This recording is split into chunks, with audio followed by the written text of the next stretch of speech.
Hello guys! Welcome na naman sa aking new episode. Ngayon, nagpaturo nga pala ako kung paano gumawa ng Nepali chicken curry. Ngayon, i-share ko sa inyo kung paano yun yung mga ingredients natin. So ngayon, una, atin muna na saute yung onion. Atin natin mag-golden brown. Next, sunod na natin po yung turmeric. After mag-golden brown, natin yung onion.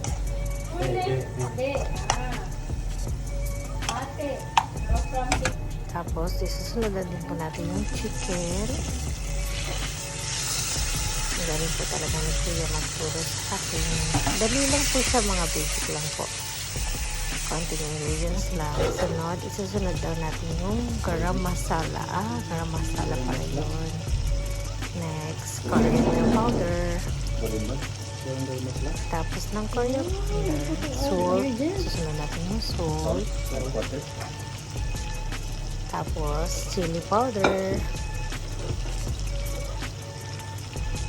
Diba? Ang ganyan po yan. Hindi ko alam yan. Ay, matik pa niya nakalimutan yung curry powder. Yan yung pinaka-most important curry powder. So, ngayon, mix lang po natin. Mix po lang natin hanggang sa mahalo natin lahat. Next, isunod natin yung tomato. Pagtaas natin yung mix na natin tomato until, kailangan natin siyang malutuin hanggang mga 5 to 10 minutes po.